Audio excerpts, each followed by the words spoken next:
Si tu m'as donné ta vie, je te donne la mienne. Dans le froid de la nuit, mon cœur t'appartient. Et quand la tristesse arrive, je sais tu es là, toujours près de moi. Bon jeudi, bienvenue à votre émission La Victoire de l'amour. Comme on le fait toutes les semaines, on rejoint notre ami Pierre-Luc Bordelot.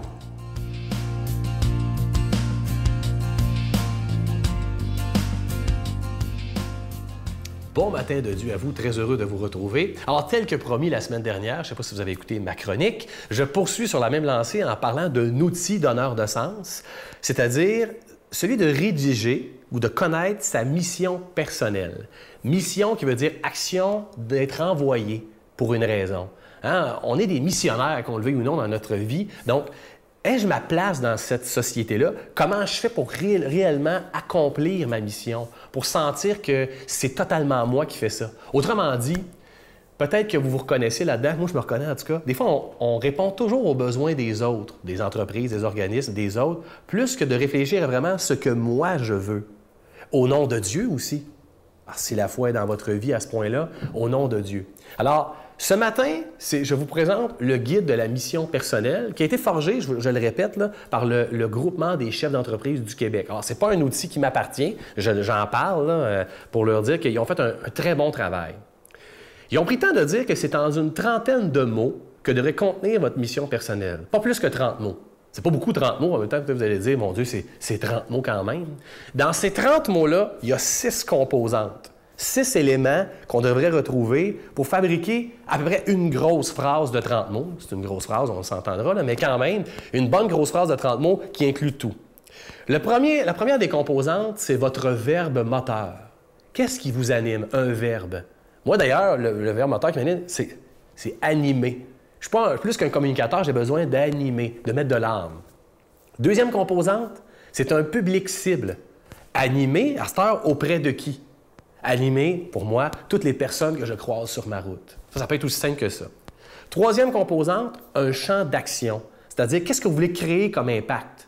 Donc, animer les personnes que je croise sur ma route pour les aider dans leur croissance, par exemple.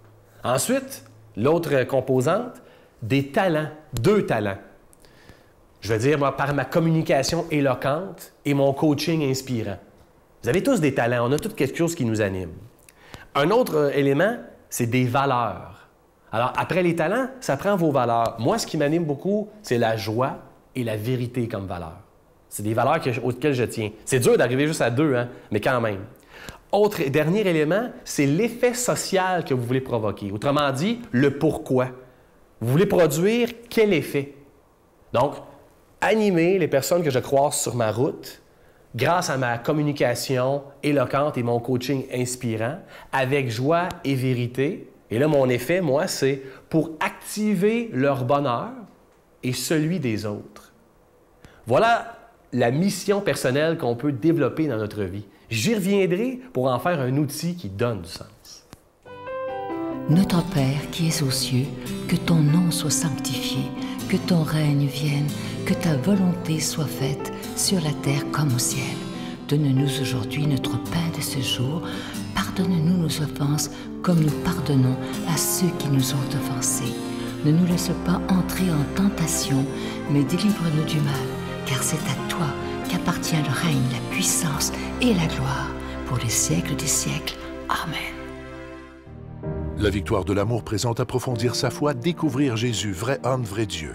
Un parcours biblique d'une durée de plus de 6 heures sur l'homme de Nazareth qui a transformé le monde à tout jamais. Avec l'abbé Donald Thompson et Pierre-Luc Bordelot, partez à la découverte de Jésus le Christ. À partir de 49,99 $, obtenez-le en ligne sur notre site Internet à lavictoiredelamour.org ou en format DVD. Composez le 514-523-4433 ou 1-888-811-92-91.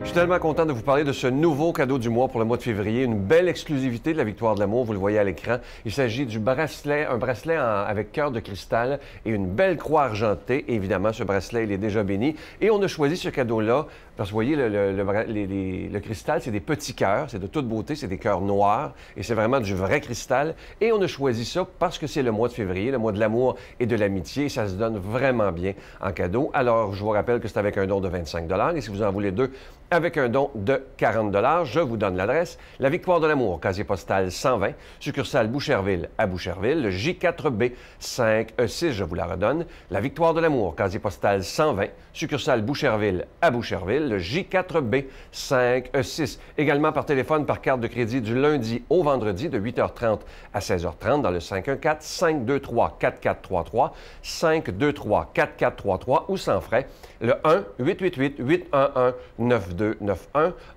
1-888-811-9291. Et il y a beaucoup de gens qui nous demandent, est-ce que c'est sécuritaire de faire un don par Internet? Je dois vous dire que notre site, il est sécurisé, il n'y a aucun danger. Et évidemment, c'est extrêmement rapide. On vous envoie votre cadeau dès le lendemain. Alors, c'est le www.lavictoiredelamour.org et vous allez dans la section du don. Et en quelques clics, votre don est fait et on vous envoie votre cadeau du mois. Alors, je vous rappelle ce magnifique bracelet avec cœur de cristal. Le cristal, il est noir et avec une belle petite croix de Jésus argentée. Et évidemment, ce bijou est déjà béni. Je vous remercie de tout cœur de votre grande générosité, mais merci aussi de prier pour la victoire de l'amour.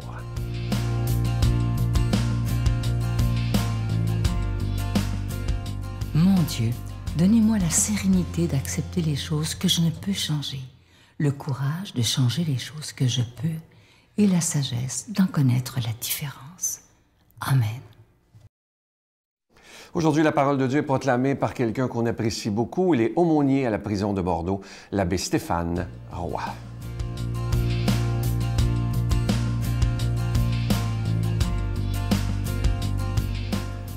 Bonjour à toi aujourd'hui et bon jeudi matin. Évangile de Jésus-Christ selon saint Marc. Jésus appela les 12. Alors, il commença à les envoyer en mission, 2 par 2. Il leur donnait autorité sur les esprits impurs et il leur prescrivit de ne rien prendre sur la route, mais seulement un bâton, pas de pain, pas de sac, pas de pièces de monnaie dans leur ceinture. Mettez des sandales, ne prenez pas de tunique de rechange. Il leur disait encore, « Quand vous avez trouvé l'hospitalité dans une maison, restez-y jusqu'à votre départ. Et si dans une localité on refuse de vous accueillir et de vous écouter, partez et secouez la poussière de vos pieds. Ce sera pour eux un témoignage. » Ils partirent et proclamèrent qu'il fallait se convertir. Ils expulsaient beaucoup de démons, faisaient des onctions d'huile à de nombreux malades et ils les guérissaient.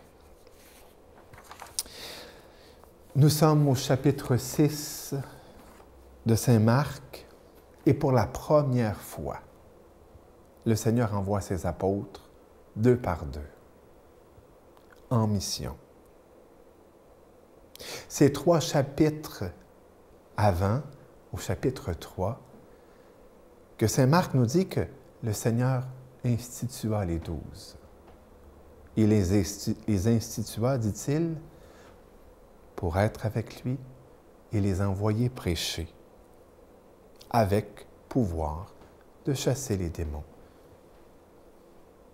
Ce qui est fort intéressant, c'est que saint Marc aime à souligner que la première chose, si la mission elle est claire, d'aller prêcher, la première chose, c'est d'être avec lui. Et je crois que on n'insistera jamais assez sur ça. Nous qui sommes malades du fer, nous qui avons la maladie du fer, l'activisme, et qui sommes si peu enclins à l'être. Je ne sais pas si tu as déjà lu dans ta jeunesse Erich Fromm. Hein? Avoir et être. Avoir et être. on peut prendre le avoir pour dans le faire. Hein?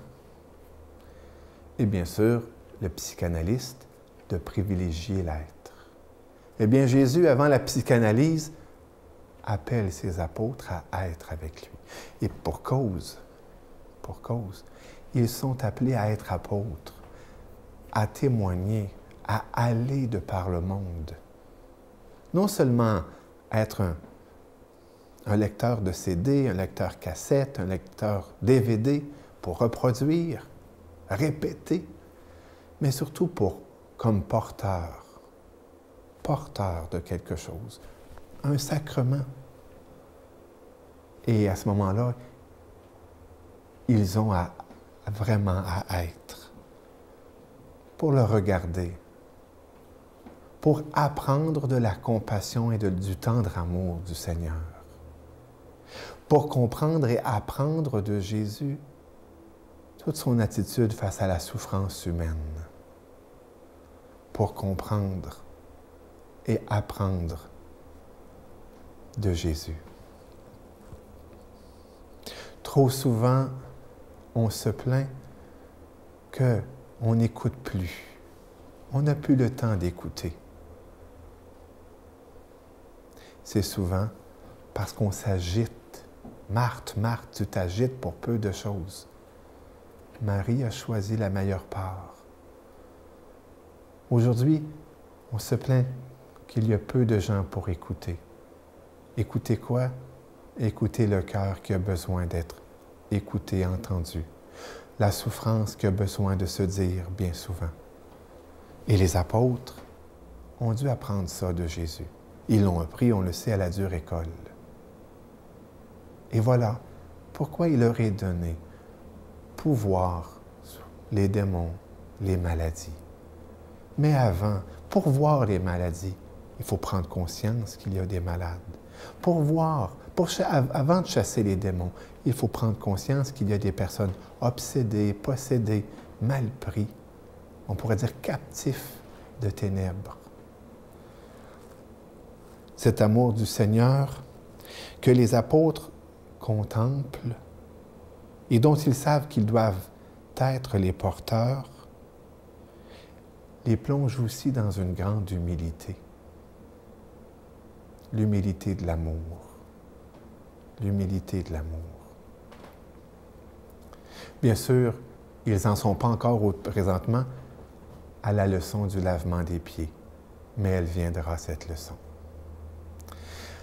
En ce beau jeudi, penche-toi sur le cœur eucharistique de Jésus.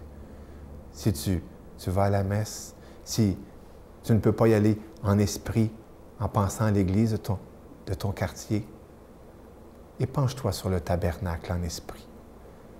Et que le cœur eucharistique de Jésus te bénisse, au nom du Père, du Fils et du Saint-Esprit. Amen. Je vous salue Marie, pleine de grâce. Le Seigneur est avec vous. Vous êtes bénie entre toutes les femmes, et Jésus, le fruit de vos entrailles, est béni.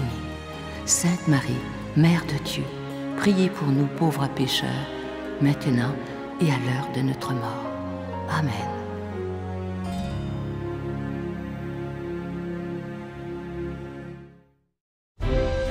La Victoire de l'amour vous invite à son pèlerinage annuel en République tchèque et en Pologne, du Petit Jésus de Prague à la ville natale de Saint Jean-Paul II, en compagnie de Brigitte Bédard, l'abbé Donald Thompson et la participation occasionnelle de Sylvain Charon.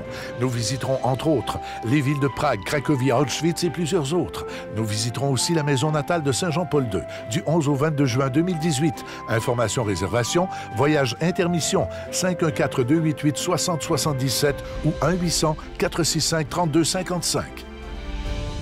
Je vous invite à réserver rapidement pour la prochaine retraite de la Victoire de l'amour qui aura lieu les 18, 19 et 20 mai prochains à Drummondville. Et on a le privilège cette année d'avoir avec nous de Paris le Père Michel Marie. Et imaginez-vous que le vendredi soir, comme le Père Michel Marie a été chanteur jusqu'à l'âge de 40 ans, il nous fera un souper-spectacle avec ses musiciens. Ça va être vraiment des beaux moments. Le curé en soutane en spectacle, ça va être génial. Bye bye. Je pense que j'aimais la vie, mais je pense que j'étais plus capable. Je voyais pas le bout. Je me voyais pas où ce que ça irait mieux. J'avais plus d'amis, j'avais plus de famille. Puis là, à un moment donné, j'avais des idées noires Moi, je souhaitais de consommer puis mourir. Mourir d'une surdose.